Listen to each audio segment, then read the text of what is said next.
All right, everyone. I think we will get started here, and people can trickle in during our introductions. Hello and welcome to PGTME's sixth annual Lunchtime Lecture Series. My name is Aiden Ilmes, and I'm the program coordinator for the Working Group on Pediatric Gene Therapy and Medical Ethics, or PGTME as we like to call it. PGTME is a project of the Division of Medical Ethics housed in NYU Grossman School of Medicine's Department of Population Health and is funded in part by a gift from Parent Project Muscular Dystrophy. You can learn more about PGTME at the link to our webpage, which is being shared via the chat function. The Lunchtime Lecture Series, or LLS, is our hallmark educational event and will continue throughout the rest of this week. So please join us daily from 12 to 1:15 Eastern for free virtual sessions on pressing topics in the gene therapy space, featuring expert speakers and audience Q&A. And a link to the registration page for the rest of this year's LLS will also be shared via the chat. So thank you so much for joining us today for our panel Evidence and Approval in the Rare Disease Space. Please note that this presentation is being recorded and it will be posted on PGTME's YouTube page next week, along with recordings of the rest of this year's Lunchtime Lecture Series in case you're unable to attend any of the days of it. So today's event will feature some brief introductions by our speakers, followed by a moderated discussion. We've also allowed for at least 15 minutes of audience Q&A at the end, and we encourage you to submit questions through the Q&A feature at the bottom of your screen throughout the duration of this panel. So without further ado, I'm going to introduce our moderator and then pass the mic over to him. So Steve Usdin has been BioCentury's Washington editor since 1993, covering political and policy issues affecting the life sciences sector. He's BioCentury's senior editor responsible for coverage of social issues involving biotechnology and a key driver of BioCentury's annual Back to School project. Steve is also co-host of the BioCentury Show, BioCentury's twice-monthly in-depth conversation with global leaders who are determining the future of medicine, and a regular contributor to the BioCentury This Week podcast. He was also BioCentury's public affairs television program broadcast from 2010 to 14. And Steve writes extensively about regulatory affairs and innovation and is one of the most respected providers of biopharma intelligence on FDA. And with that, I'm going to pass it over to him to get started. Thanks so much. Well, thanks. I'm really happy to be moderating this panel on evidence and approval in the rare disease space. As Aidan said, I've been covering FDA and efforts to bring therapies to rare disease patients for over 30 years. It's a cliche, but it's nonetheless true that at no time in the last 3 decades has there been more reason for optimism based on scientific advances. But there's a gap between what's scientifically possible and what's being done for patients, and that gap is widening. So today we're going to talk about how to narrow that gap. If I took the time to give all the panelists the introductions they deserve, we wouldn't have time for discussion today, so I'm going to keep it really brief and apologize in advance. Colin Werth works as an IT specialist. In addition to his work in IT and marketing, Colin's a patient advocate for the rare disease community. He was diagnosed with Duchenne muscular dystrophy at age 3 in 1998. Colin became involved with patient advocacy organization Parent Project Muscular Dystrophy in 2016 by joining its adult advisory committee. Colin currently serves as the president of that committee. Alison Bateman-House is associate professor in the Division of Medical Ethics at the NYU Grossman School of Medicine. She co-chairs PGTME. She also co-chairs the Working Group on Compassionate Use and Pre-Approval Access, whose members study ethical issues concerning access to investigational medical products. Dr. Bateman-House is co-chair of the Compassionate Use Advisory Committee, which advises Johnson & Johnson on the ethical allocation of its investigational products. Peter Marks is Senior Vice President for Molecule Discovery and Head of Infectious Diseases at Eli Lilly. He served as Director of FDA's Center for Biologics Evaluation and Research from 2016 to 2025. He played a major role in the establishment of Operation Warp Speed and led FDA's regulation of vaccines and biologics during the COVID pandemic. Throughout his career at FDA, Dr. Marks has prioritized rare disease therapies. He did prioritize rare disease therapies, leading initiatives that were intended to evolve regulatory standards to the unique challenges posed by small populations. So I'm going to say a few words and then I'm going to get to the questions. I mentioned the gap between the possibility and reality for rare disease therapies. I think that this is partly caused by economic factors and it's partly because of regulatory issues. On the economic side of the equation, despite very broad political support, Congress allowed the Rare Pediatric Disease Priority review voucher program to expire last year. Many of the rare disease therapies approved in recent years would have been impossible without a PRV, and many that are in the pipeline now will never be developed without a PRV. On the regulatory side, there's a lot happening at FDA. The creation of a hub for rare disease innovation, the Rare Disease Evidence Principles Initiative, and just last week, announcement of a plausible mechanism pathway. At the same time, there have been high-profile setbacks for rare disease therapies, including investigational gene therapy for Huntington's disease, that raise questions for patients, drug companies, and investors. There have also been challenges associated with a gene therapy for Duchenne muscular dystrophy, a controversial approval, deaths of non-ambulatory patients in clinical trials, a halt to shipping the therapy, then a decision to resume access for ambulatory patients. And that brings me to Colin. So, Colin, I want to start today's discussion by asking you about how you think about balancing safety with the need to get new medicines to patients as quickly as possible, starting with the issues that you see and experience in DMD, and then more broadly, how you think about that for the rare disease space as a whole. Thanks, Steve, and a pleasure to be here.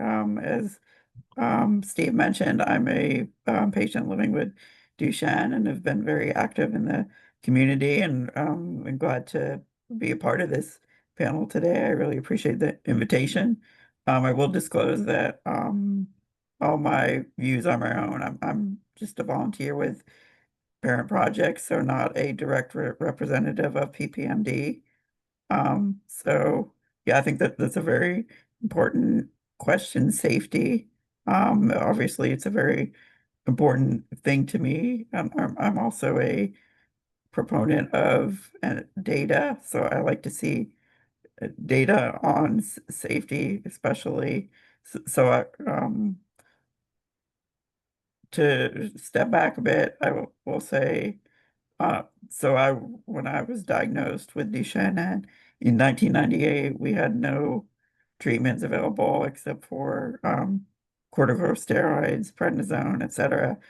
And it's just been really exciting to see how the scientific advances in the community would have brought us today to Duchenne has 8 FDA-approved therapies, including Elevidys, the gene therapy. So, and I'm actually on one of the RNA modifying exon skipping therapies that was FDA approved. So, yeah, I can speak to the benefit of that.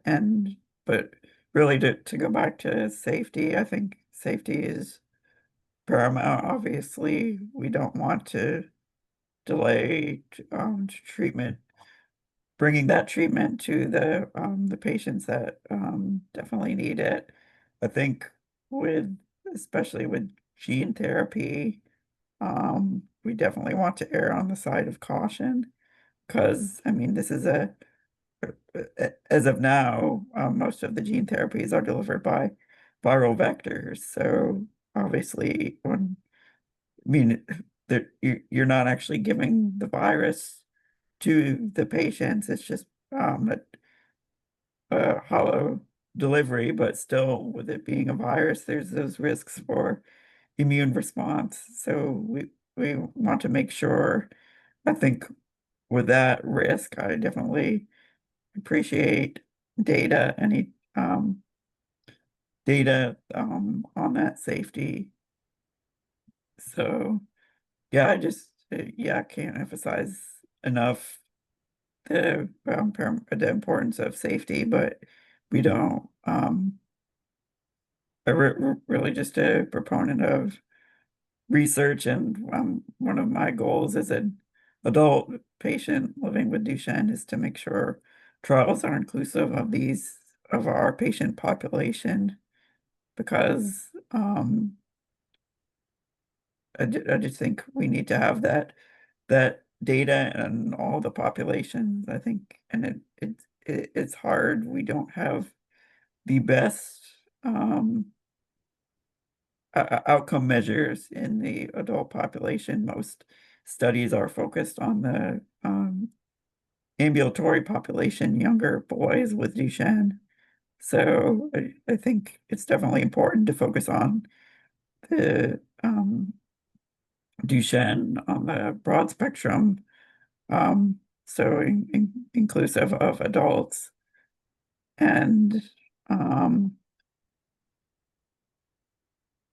yeah, I think I think we'll circle back to that, because I think that the issue of appropriate endpoints and including the whole spectrum of patients in trials is really important.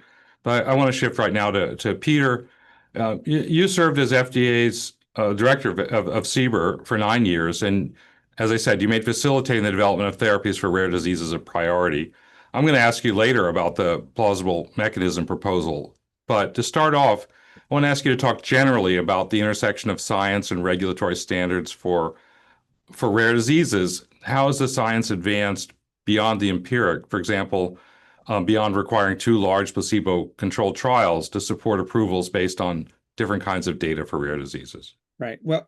Thanks, and thanks for listening today. I think we should be aware that, right, although the standard for large populations at FDA has always been the two large randomized controlled trials, or one large randomized controlled trial and supportive evidence, et cetera, we have had latitude at FDA to approve products based on small trials when appropriate. And that dates back to the 1980s, when a rare disease product for Gaucher's disease was approved, Ceridase, based on a very small clinical trial that was single arm, and some data from what at the time was compassionate use individuals, numbering about 24 patients in the file, maybe 2 to 3 dozen. So this is not something brand new. I think what is new is the fact that it's become eminently clear that the way we have developed drugs in the 1960s and 70s for larger populations, based on more traditional drug work, where sometimes you didn't know the mechanism of action of the product until late on in the game. They were products discovered by traditional drug screens. Here, as we're moving into an age of genetic medicine, we are dealing with products where we understand how they work. And more importantly, we're dealing with products that treat diseases that actually press further than where even the original 1983 Orphan Drug Act went, because orphan drug status is less than 200,000.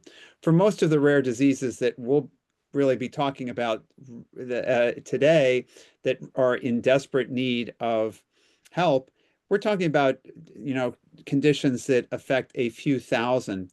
And I think we have to have our regulatory approach evolve as the science has evolved to address these smaller populations. And so a lot of what we were thinking about over the past few years is, how do you develop, can you get by with a streamlined trial program, provided a product, and I think this goes back to something that Colin was saying, it provided a product shows safety has to be your foundation, right? You have to have a base of safety, reasonable safety.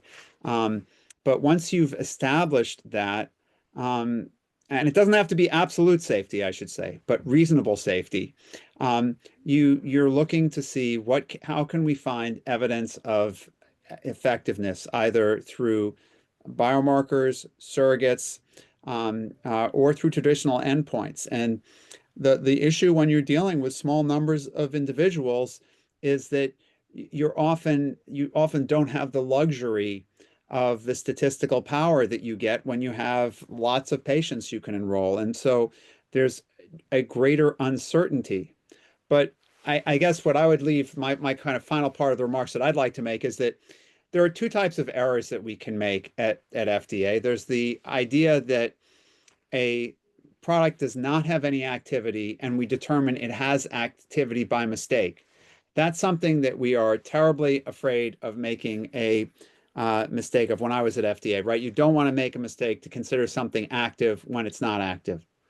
On the other hand, something that I think needs increasing concentration and focus is the idea that something could be active, but you determine it's not because of the way the parameters are set or the way the trials are conducted. And that second type of error, in some cases, can lead to just as much harm as the first type of error. And in fact, if you think about it, for a product, if it has a very good safety profile and yet brings a lot of benefit, that second type of error actually could be more harmful to overall public health, at least in the opinion of some. So I think, this is a balancing act. And particularly when we're doing this with small populations, we're going to make mistakes sometimes. That said, if the overall process leads us to help many more patients than are possibly either not helped or possibly, we hate having anyone harmed, but adverse effects need to be greatly outweighed by benefit. And if we are able to do that, and occasionally we get it wrong, it's probably okay. So I want to ask Alison about kind of a related issue. So there's always a tension between wanting to get new therapies to patients as fast as possible and making sure that they're safe and effective. And one of the things that I've seen over the years is some advocates, some critics of FDA looking at drugs that were approved after lengthy trials and saying, well, they could have been approved years earlier. Look, it worked. You could have approved them, after phase one because we know that they work. And they don't mention the drugs that seemed promising and turned out to be ineffective or unsafe. How do you think about the ethics of meeting these demands for access as soon as possible, as soon as something shows a signal, versus protecting the vulnerable from possibly unsafe or ineffective products? Well, that's my entire job, so there's no way I can answer that question in just a few minutes. B, anything, whether it's drugs or football plays or what have you, looking back in retrospect, the right call to make is, always so evident, and it wasn't evident at the time. But my real answer is picking up right where Peter left off. He's talking about there could be errors one way and there could be errors the other way, and you're balancing things, trying to tread this middle path, hoping you make all the calls right, but knowing you may not, and knowing you may err a little bit each way, but really trying to strike that middle balance. And when I am thinking about patients and patient groups wanting access to medicines, often for terrible conditions that have no effective treatments, um, and then the demands to have good science and good data on which to make regulatory, and payer and clinician prescribing decisions. I also am trying to think of a balance. And when it comes to regulatory decisions, what Peter and his colleagues, if I may put words in their mouth for just a second, are making those decisions on probably numerous factors, but by and large, it's data that come from these clinical trials, plus other things like compassionate use data, et cetera, et cetera. What I'm thinking about is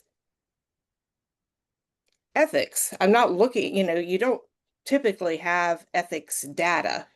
There's ways in which you can go out and like survey public opinion on things, et cetera, et cetera. But there's no 100% shared ethical norms between all of us. We don't live in a theocracy where we all say, oh, according to this religious doctrine, this is right, or, according to this philosophical teaching, this is right. We don't have one shared common understanding of what is right that I can say when we're trying to balance these things, looking at our shared understanding, this is how we should make this decision. Also, in addition to not having some shared moral understanding that all of us subscribe to, like all of us are not the same, and some of us are in different positions when we're trying to make that decision. So obviously, like you said, patients may prioritize access, whereas other people may prioritize, moving more slowly and saying, let's prioritize getting the data. Perhaps, this is a population which we will never get this, sort of untainted, quote unquote, data again. As soon as we make a drug available, we will change, sort of the natural history data, et cetera, et cetera. This is our one chance to get it right. We need to be, very thoughtful and deliberate about this, et cetera. So not only do we not have a shared 100% agreement on where we should make that balance, we don't have people necessarily coming to that decision from the same place. And of course, that decision point may be different for different conditions, different interventions, different populations. So, in essence, answering your question, Steve, I can't say, hey guys, look, there's like a one size fits all ethical solution for this.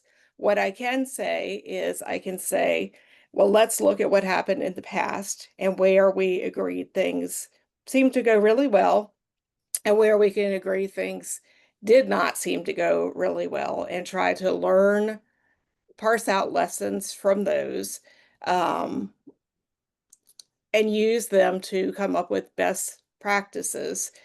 And then, as Peter was saying, you kind of have your own sort of underlying moral stance under there. He says he wants to try to prioritize getting treatments to patients in need. Other people could say, but my priority at the end of the day is doing that really good science. And yes, I'm trying to help patients at the end of the day, but I want to do so only after things have been done in this potentially slower way by which we don't question the outcomes at the end.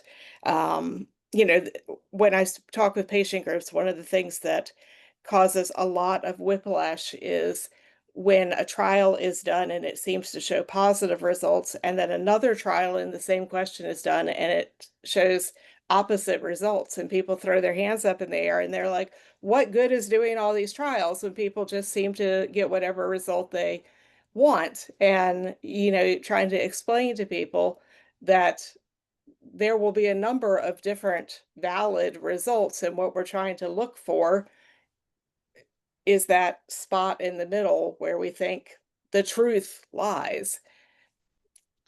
So I guess my own personal moral stance is that I want to try to get to that truth, and I'm willing to have patients wait a little bit longer because I don't want them using a drug that has to be withdrawn from market, or causes harm unnecessarily. But I realize at some point you can't sit there and say, well, then we have to do 5, pivotal trials per drug because we want to make sure the data is really, really there. You do have to make some risk. And especially, as Peter was saying, with a smaller population, you may not be able to do any of these traditional clinical trials at all. You may have to say, we have a natural history study data and a clinical and a compassionate use data, and that's all we're going to get. And then that's all you're going to get. You can't force trials where trials aren't going to happen. Well, that's a lot to think about. I want to circle back to some of these things, but I want to start, kind of to level set and ask you to each to be kind of brief on this one, to talk about how gene therapies are different from other kinds of therapies. How are they different from the point of view of science and regulation for Peter? How are they different for patients? For Colin, how are they different, ethically for Alison? So maybe start with Peter. Yeah. So I think this is, here I think what's really important with gene therapies is that if you have done your homework right, since you know what you are actually the molecular basis of what you're doing to intervene, right? Now it's not, you have to be a little careful because not all gene therapy is always directed this way, but the majority of rare disease therapy is. You are dealing with a specific gene that you're trying to intervene on. And the question really is that intervention timely enough to prevent the disease? And an example for Duchenne's is, can you intervene later on, or do you really, to have your greatest effect, need to have your intervention before deterioration of function has occurred? So that's really what we're getting at. The idea here is you can show in gene therapy, you can use model systems to get a pretty good idea of whether something's going to work or not. In general, there's been reasonable correspondence. You're using you have a good idea of the mechanism. That is radically different from how, when I worked in industry and we were doing drug screens, you would screen millions of compounds using an assay that approximated something you were trying to see. It's really radically different here. And because of that, it potentially allows you to feel more comfortable with using few numbers of individuals to try to understand that something will have an effect. So Colin, thinking about it, you alluded to one thing, I think, the difficulty and in many cases the impossibility of redosing. It's kind of like if you get a gene therapy, it's unlikely that you're going to be able to get another one if a better one, for example, comes along later. But briefly, what are the things that you think about that are different about a gene therapy versus other kinds of therapies? Well, I would say, yeah, definitely. Yeah, I mean, they've talked about gene therapy for a long time, and obviously here we are, 27 years later after we diagnosed. I think we're starting to scratch the surface. There's still a lot we need to know, but it's exciting. And well, with Duchenne, unfortunately, the dystrophin gene is so large that they are unable to deliver the full gene through the virus. It is basically too big to fit inside that virus. So what they're using is a micro dystrophin, basically a smaller truncated protein that will fit inside, basically. But And so that kind of erodes a little bit of the certainty that Dr. Marks mentioned, right? Because it's not as well characterized and well known what that's going to do compared to other gene therapies, maybe where you have a better idea scientifically of what's going to happen. yes, exactly. So, I mean, with Duchenne, although it is a rare disease, it's probably one of the most common muscular dystrophies, like 1 in 5,000. And I know there's a lot of other diseases with an N of one in a million, 1 in 10,000. So I think with Duchenne, we've certainly learned a lot with the approval of the Elevidys gene therapy. So, but I think with I mean, to kind of to change the subject here, I think as far as I'm just a big proponent of having inclusion of patients in the research. So I just think when we get, I mean, obviously we do want to bring the drug to patients, but I mean, with this, it's a new ball game. As I mentioned before, you're using a virus, so you have to be careful. So I think, and I mean, to be the cynic in the room, in the end, we know pharma is in this for the financially in the end. So I think once there's FDA approval, there isn't as much of an incentive to get that data. So that's why I'm kind of more lean on the side of caution and getting more data before that approval. So Kind of is interesting. yeah, and actually, so you've actually guessed where I'm going with this. Later in the conversation, I want to go to exactly to the role of patients in leading drug development and in informing drug regulatory decisions. Alison, quickly thoughts about the different ethical issues, concerns with gene therapies compared to the kind of therapies. Yeah, 5 with no long-winded answer. I have to say, as an ethicist, informed consent, we know the more complex a intervention, the less people understand it, and the likelihood that people might be saying yes to something without really understanding all the implications. And those implications that come to my mind are, on the good side, this is something where I think you might actually get direct benefit from phase 1. When I teach my students, I'm frequently saying, phase 1, you're not looking for benefit.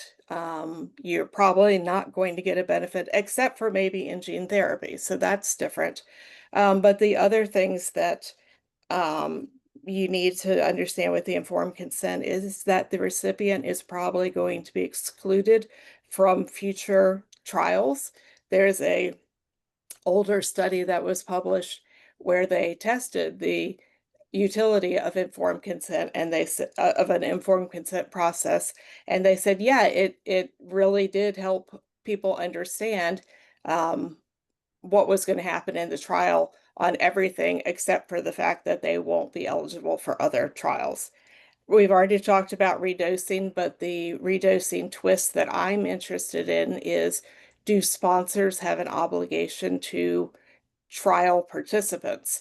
Um, they are getting their data courtesy of these people, and if redosing becomes a possibility at some point during these people's lifetime, do they have an obligation to try to find them and do something for them? And if so, what does that mean about sponsors? Because sponsors tend to fold or get bought out or whatnot.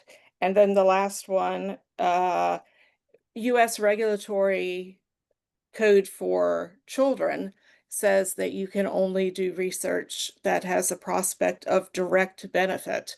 And when it comes to gene therapy, what does that mean? Does that mean that you start with a higher dose than you would otherwise because you need to have that prospect of direct benefit?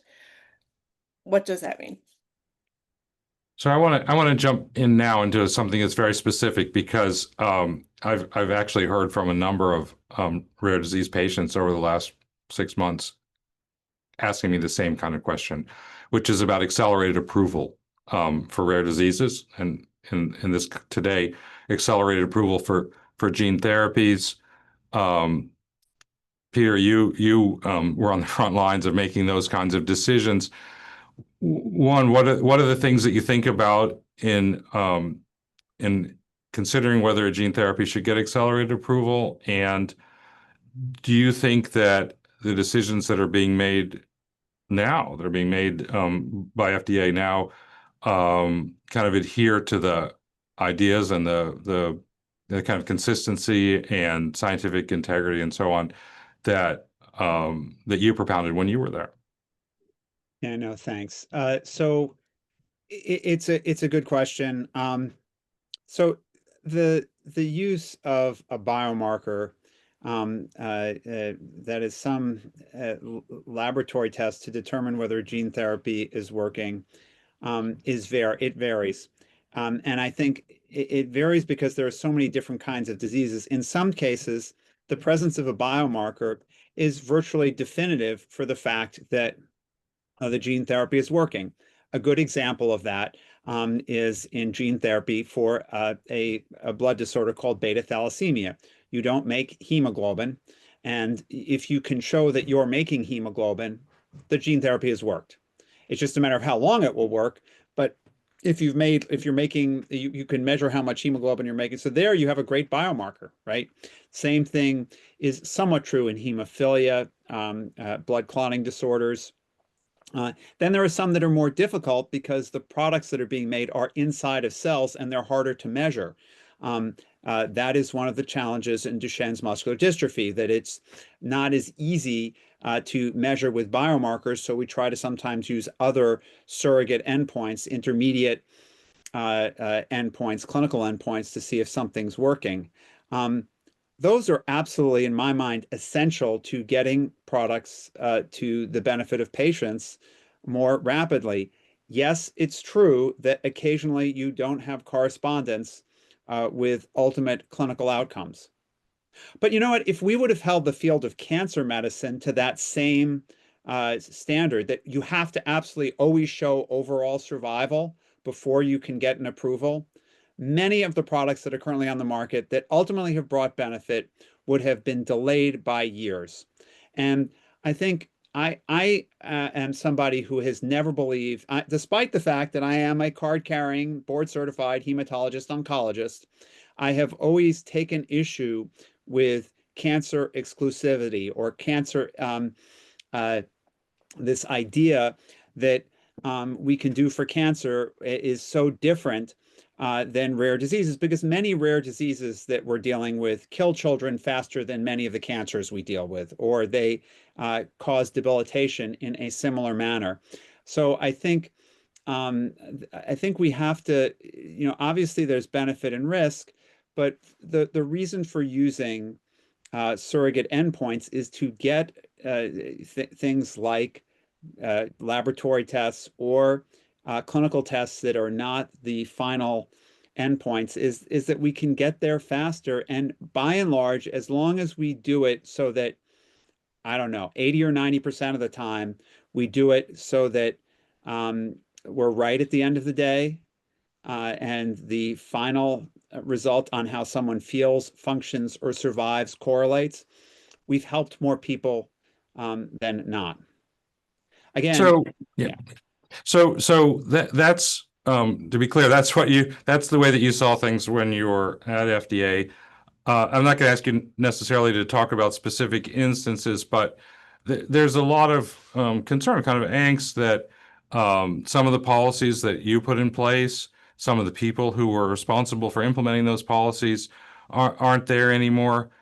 What's your view of what's happening now in this space? How people should think about FDA's decision making in accelerated approval for gene therapies for rare diseases?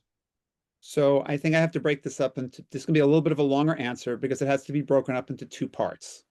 And unfortunately, I'm going to have to bring in the idea of the plausible mechanism issue. There was a paper published last week by Vinay Prasad and Marty McCary discussing something that we had been thinking about for. Just to interrupt, because everybody might not know, Vinay Prasad is the director of CBER. Vinay Prasad is now the head of the Center for Biologics Evaluation and Research. Marty McCary is now the commissioner of Food and Drugs. Those two individuals published a paper in New England Journal, which essentially described work that's been actually in process of being developed for the past several years. They essentially called it the plausible mechanism pathway. And what this is basically saying that for they're willing to look differently at in the rare disease case when there is, you can understand how a drug is potentially acting, and in those cases they may not need the same size clinical trial, same level of evidence otherwise as you would for or even the same amount of manufacturing information as you would for a traditional larger population drug. That I'm not sure that I love the word plausible because at the end of the day, it's essentially a mechanistic approach to rare disease drug approvals, which is what we were looking at. And if you think of it as a mechanistic approach, I think a lot of what was outlined is reasonable. One of the key issues that it'd be interesting to hear more about is how they will deal with the manufacturing challenges that can come in this area and how that will be addressed. as well as how we will address the payment issues, which looms large in terms of how do you get these products paid for, even if they do get approved, or if they get approved under a new pathway. So I think on the one hand, I think it's really encouraging that we're hearing them continuing to put forth that the agency is going to pay attention to these diseases, that they're going to try to advance these therapies for rare diseases. That said, one of the things that's always stood out to me that I was taught was that actions speak more loudly than words.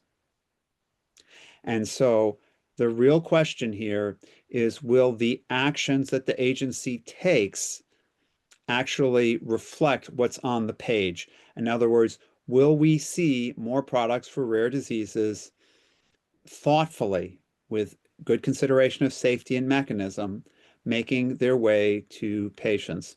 Albeit even, I actually don't have a great problem going to Alison's issue of ethics if some of these products that have less clinical data, if there weren't requirements, could be in the form of a risk reduction or risk mitigation plan, would require some kind of informed consent about the uncertainties. But will more of these products get to individuals or not? Right now, all I can say is what I've seen over the past several months are a lack of predictability about these products. So I just hope that we'll see the actions start to reflect the words. Steve, can Alison. I hop Yeah, in? yeah, please. I agree actually with everything Peter said, so I'm not rebuting any of that. I just wanted to say one programming note. Friday's lunchtime lecture series is all about the economics of paying for these drugs. So if people are interested in that, they should come back on Friday. And then what I actually wanted to say is I had a editorial piece in the Wall Street Journal a couple of years ago about the accelerated approval. And what I was taking issue about was not the idea of the program, which I think makes complete sense, but it's predicated on the idea that after you get this accelerated approval, the sponsor is going to continue getting confirmatory data. And if that confirmatory data supports that the drug or gene therapy or whatever is indeed safe and effective, you will maintain that approval and you go sailing merrily on. But if the confirmatory data does not support it being safe and effective, you would, in theory, lose that FDA approval. And what I was saying in my piece was that we either saw that happening far too slowly or not happening at all, like confirmatory trials just not starting or starting many years too late, or not, once the negative data was happening, the approval not being withdrawn. And there was, in theory, some changes made to give FDA, I think, more power after that. So I'd love to know if Peter thinks that there were some actual changes about that. Before Peter responds to that, I want to give Colin a chance to weigh in here on the topic in general and Peter's and Alison's remarks. Yeah, so I really just wanted to bring up, I think it's as far as the obviously through the different living through different stages of the disease, obviously there's different goals, I guess, as far as what we want in therapy, as well as in younger patients with Duchenne, probably want to extend that period of ambulation, but it's very different, I would say, for the adult population is really obviously we don't want, I mean, we really just, stability is really important to me and a lot of the other adults with Duchenne. that I work and network with. So I think, yeah, it's important to understand that. And yeah, I agree to what Peter was saying with Duchenne. It's specifically difficult to have those. They're not direct biomarkers. Well, compared to other like hemophilia is obviously. So with I guess I could just say with Duchenne, I mean it's hard. The you, you want to obviously restore the dystrophin protein, but if you don't, it's not really well known like how much dystrophin is clinically meaningful, and I think a lot of that is obviously a big proponent of patient-focused drug development, patient experience data, although that understanding that is hard to quantify that, but I think it's definitely valuable data there. So I think,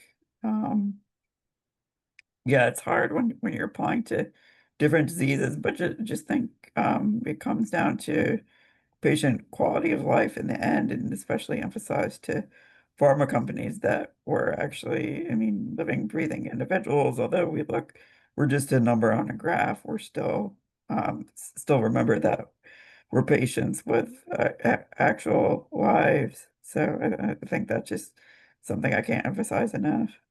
And in many cases, also parents of children have these diseases. Peter, do you want to respond to what Alison asked about whether FDA really is doing a better job of holding companies accountable, holding their feet to the fire to do the confirmatory trials? And then I think we can segue from that to what are the responsibilities and how do you enforce obligations for long-term follow-up, which are different and more extensive in gene therapy than they are in other areas. Yeah. So thanks. And I'd like to transition into that second question you asked with just a word about trying to facilitate further development in this area. But in terms of accelerated approval, I think what was said is exactly true. Over the course of several decades of when accelerated approval was available, there were any number of sponsors, oftentimes for products that had larger markets that did not fulfill their commitments to provide data that those products provided benefit. And Rick Pastor, who's now the head of the Center for Drug Evaluation Research, deserves a lot of credit for starting to go after those sponsors and either asking them to submit their data or revoking their approvals. Now, that was so important that Congress actually provided FDA with new authority in the last User Fee Reauthorization Act, such that there was a committee formed to review accelerated approvals that potentially might need to come off of to develop policy, and then a procedure was put into place to potentially remove products from the market in a more rapid manner than previously. That has been used. Actually, when I was at FDA, I was the chair of that committee, and we actually did remove one product from the market that had received an accelerated approval.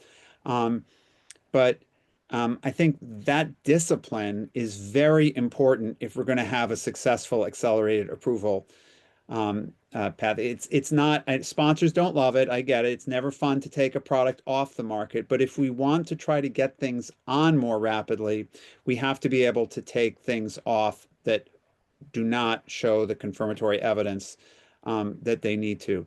That, by the way, does not mean that the product doesn't work at all, because there are cases of products that were actually withdrawn from the market that ultimately went through clinical development again and made it onto the market and got approvals. So some of this is the construct of how we do clinical trials. That just brings to mind a saying that Pastor likes to say, which is that a failed trial is not the same thing as a failed drug. That's correct. That's correct. I want to ask you all about another kind of controversy that is very much alive now with some products that have received had setbacks at FDA, which is the role of historical controls in supporting approvals. How do you think about that, and how should patient groups think about it? Because very often the data that's necessary to create historical controls is collected. That's one of the things that patient groups can really, with rare diseases, feel like they can take their destiny into their hands by collecting that data. So I think this is, I'll just say this from my perspective. I think historical controls are one of those things where it depends is the correct answer. Because if you have a disease which is relatively lacking in treatments, that there's not a lot to do in terms of drugs that can be administered, there's not a lot that can be changed in the way of supportive care that's being administered, the standard of supportive care has been similar over time, then natural history can be incredibly helpful. On the other hand, if you have a disease for which there are new interventions or a change in the standard of care over time, and those interventions are being implemented, natural history studies can sometimes be challenging because they may not keep up with the changes in care that are going on, and they can artificially cause you to, sometimes it's actually the opposite of what you might think. They could actually end up making it more difficult to show the change that's actually occurred from the baseline, depending on exactly when you've decided to take that extract of data. I just want to Alison. say that Yeah. patient advocacy groups sometimes fragment, and then you have multiple advocacy groups for one disease. And if they're collecting data from, say, registries, et cetera, it's a question of whether that data will be able to be integrated or not. And also sometimes patient advocacy groups partner with either researchers or an institution or a biopharmaceutical company, and then there's questions about who actually owns that data and when are you able to use it. So I do, and I would strongly advise any advocacy group or individual family or what have you that's starting out to talk with something like Critical Path that does actually collect this data. That's the Critical Path Institute, right? Yes. And either see if you can partner with them or see if they recommend someone else for you to partner with, or at least look at they have a sheet that they've developed with sort of their principles, and really look at that before you start doing things, because the worst thing that can happen, and I've definitely seen it happen, is people put in their time and energy to be collecting this data only to find out that then they can't use it. Yeah, but this Alison goes to something I just need to get this in here, is that one of the things that we're dealing with many rare diseases is that many rare diseases, the products that are being developed by either nonprofits or small companies that are trying to address one, maybe two rare diseases. One of the things that we tried to do when I was at FDA that I thought was very important was to try to provide help to these developers in a way that would help move the field forward. That was why we had things like early meetings, early regulatory meetings. There was a program that was started, which was kind of a regulatory pilot called the START pilot, which was based on Operation Warp Speed, with the idea that we would have constant contact with sponsors. There were a variety of programs that were I want to jump in there because one of the questions I see in the Q&A is about the START program. So can you talk about that briefly? What it is, or what it was, and what it is as it's what it is? Yeah. Yeah. Well, the START program is, the idea was that small developers of gene therapies for small populations could potentially, whether they're small or larger sponsors, they could potentially move more rapidly if they had constant contact with FDA. What do I mean by that? Is that the normal cadence of meetings with FDA, of formal meetings, requires anywhere from 30 to 75 days for scheduling. The idea with the START pilot was when companies had, or developers had questions, they could just contact FDA in real time and get responses, and that FDA would spend extra time helping them move their development programs forward.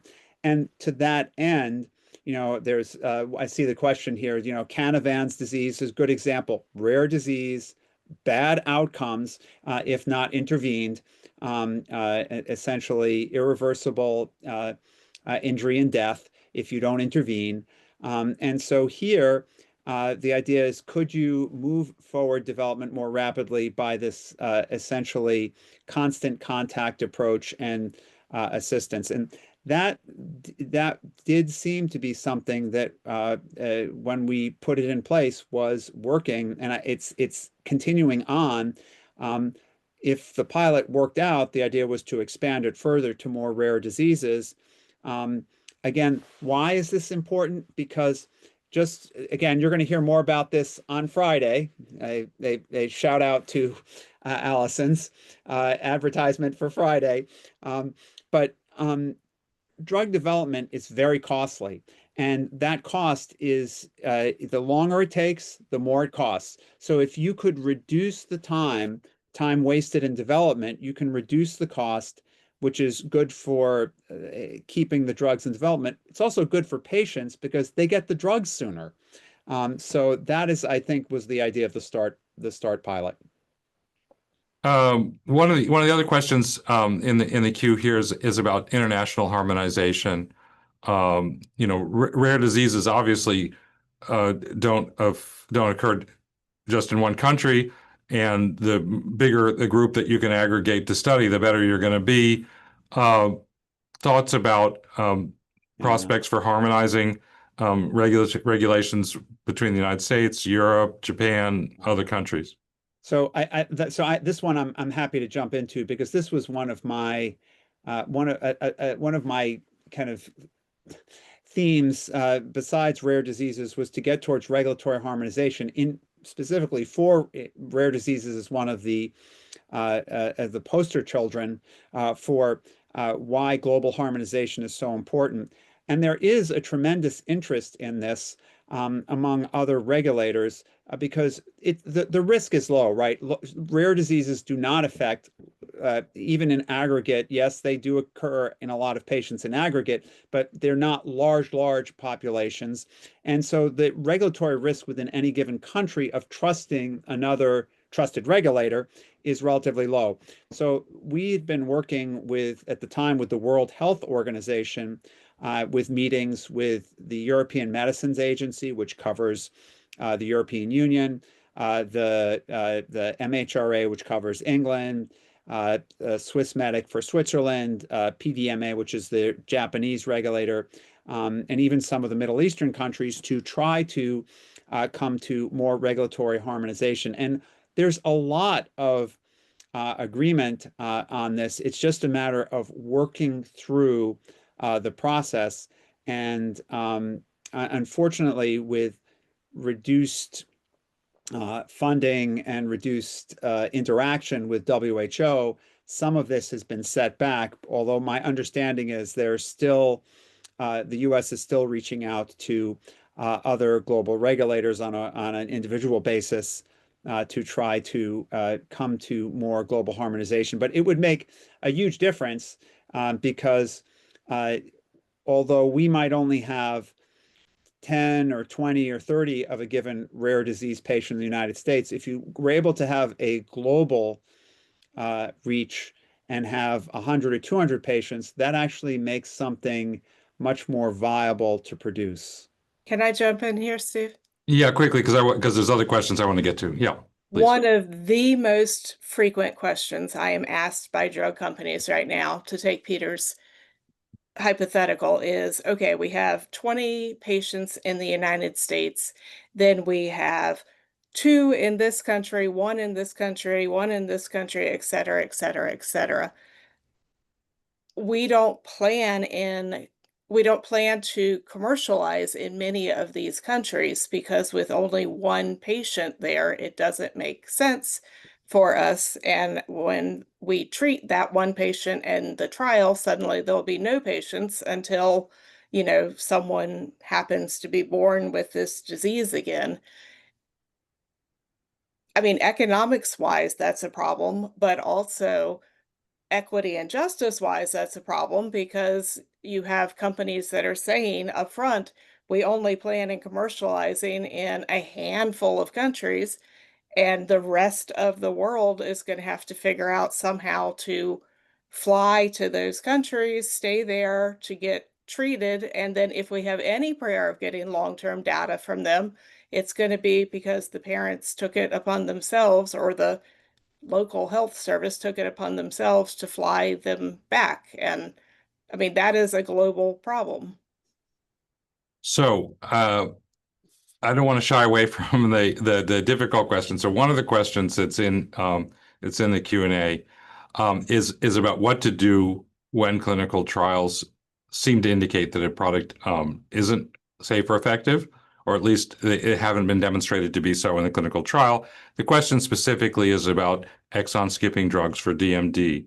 So I want to ask Colin, how do you think about that? How does the DMD community think about what should be done in those instances? Yeah, so I think that's a good point to bring up because I mean, obviously, I have personal experience with the exon skipping ASOs. It's yeah, again, as I mentioned, important to include the patient experience in that data. And obviously, I think there is some a bit of data bias in these trials. Obviously, families that have the means to travel and participate in these trials are obviously the people that we're getting the data for. So yeah, it's important to understand that, but also, yeah, agree to Peter's point that yeah, it was all successful trials or unsuccessful trials may not necessarily mean it unsuccessful or a successful product, but I think again, going back to the need for that data, obviously, lost my train of thought there, but oh, I was just going to say, I think this leads to what's important, or certainly in my opinion, really agree. It's important for companies to start the conversation with patients earlier on to design successful trials. So I obviously I do that a lot with I've had a lot of clinical trial experience personally, so understand all the outcome measures and varying endpoints. So certainly like to do have those discussions with pharma as a patient familiar with all that. So just to include that feedback as a patient, what is valued to you. I think that's critical in designing a successful trial. So yeah, and also make sure you're giving that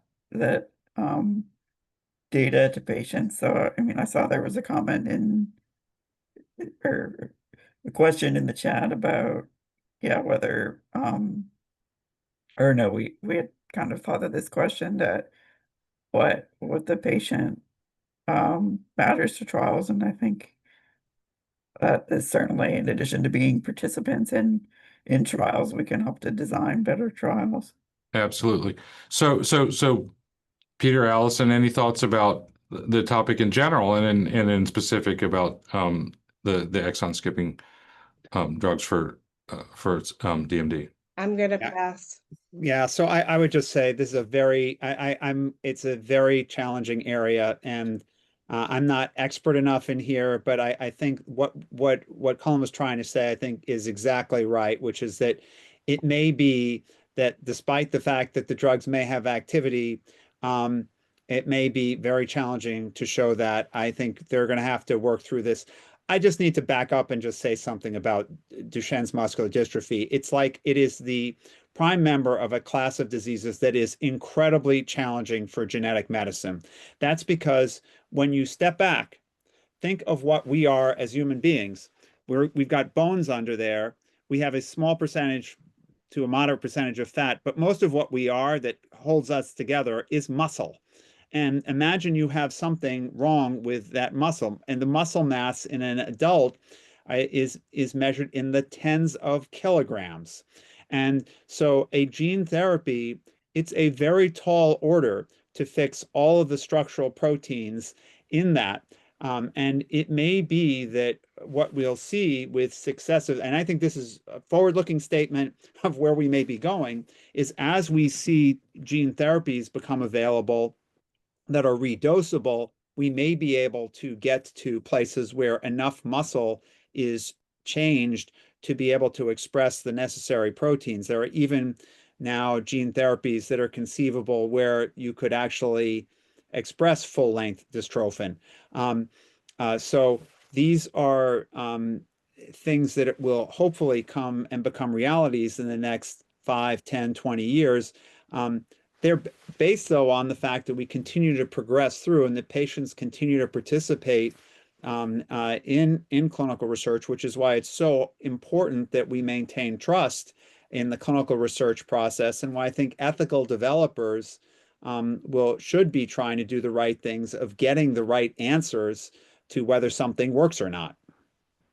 Well, and that's a good segue to one of the questions we have also, which was directed at Alison, but I think I'd like to hear both of you also comment about it, which is, what you think about policies to get patients more involved in designing informed consent and in the IND approval process. That's actually what I was responding to when I passed on the last question.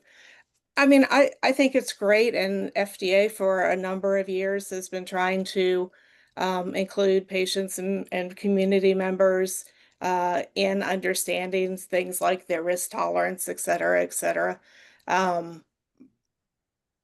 You can't understand a condition and, again, the risk tolerance or what sort of aspects of the disease are of most concern to the people who have the disease and or their families unless you hear from those people.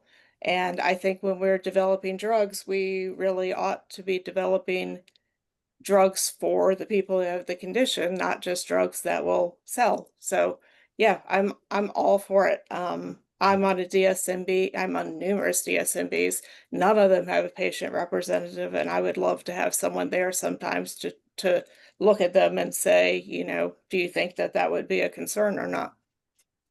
I just want to add on that this is just my personal pet peeve from years, and it was from an experience that I had when I was in previous industry position, which is that I almost think we need to have, just as we have IRBs that review the scientific aspect, I almost wonder whether we need committees of patients who can actually look over the informed consent forms that we have out there.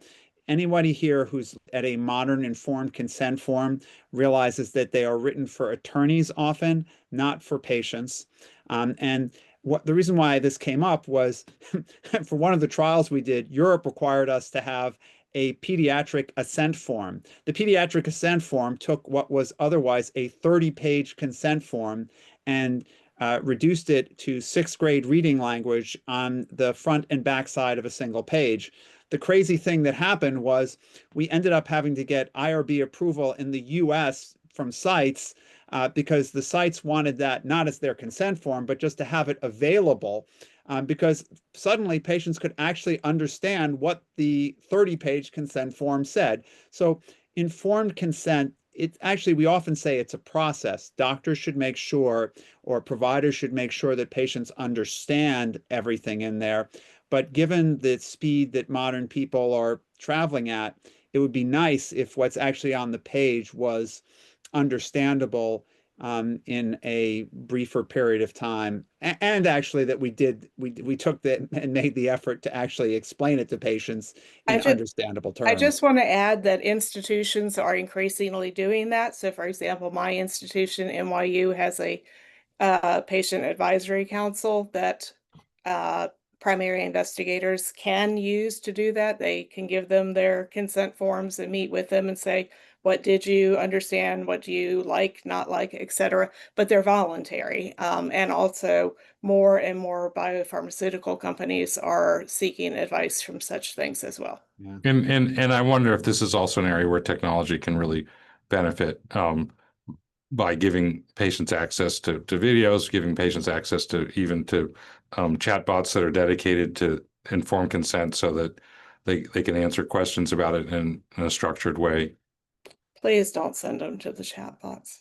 Not to regular chatbots. I'm talking about kind of dedicated ones. But anyway, I think that unfortunately, I think we're running out of time. So I really want to give everybody a chance. Let's start with Colin to make some kind of final comments. And then Aiden needs a second. Okay. Colin, is there anything you wanted to say to kind of to close us out?